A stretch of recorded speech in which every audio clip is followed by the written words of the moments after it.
Today, in the world of freedom, the proudest boast is, ich bin ein Berliner.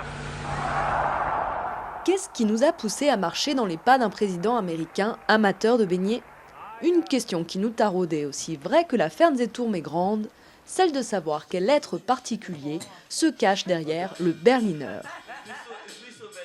Pour commencer, nous nous sommes postés à l'entrée de l'un de ces nombreux magasins où conscience écologique rime avec grande distribution. Ici, le bio est élevé au rang de religion et l'enthousiasme précoce jette dans des transes de derviches tourneurs.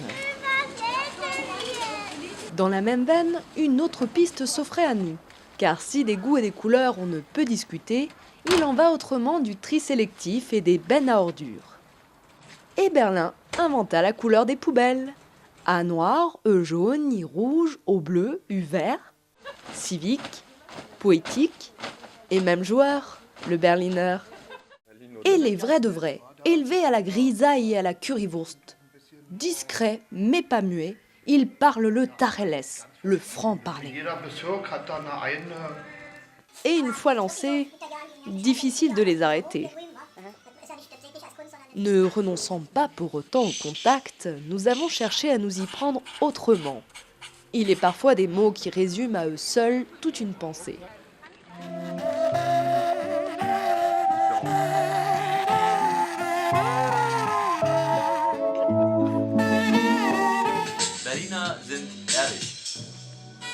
À Berlin, on trouve tout et tout le monde. Il n'y a que le Berliner qu'il faut savoir débusquer dans les lieux peu communs. Nächste Station, Tempelhof. Übergang zur U-Bahn-Linie 6. Amateur des grandes étendues comme l'ancien aéroport de Tempelhof, reconverti en aire agréable l'été et en piste de jonglage l'hiver.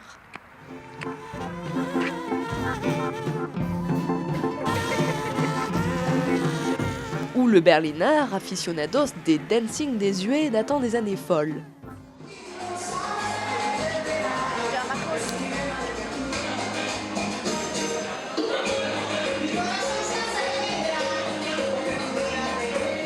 À être singulier, environnement atypique. Le mieux est encore de suivre l'un d'eux, une Berlinerin en l'occurrence, de cœur du moins.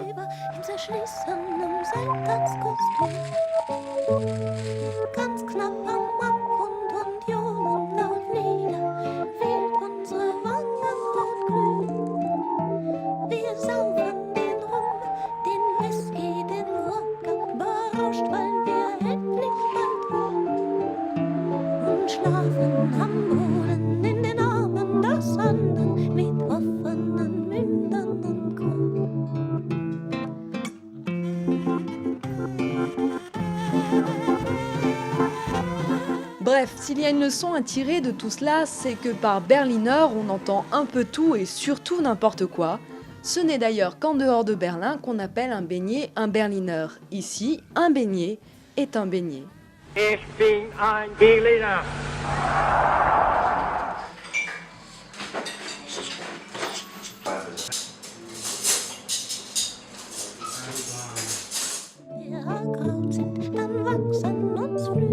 Wir sind ja das Fliegen gewohnt.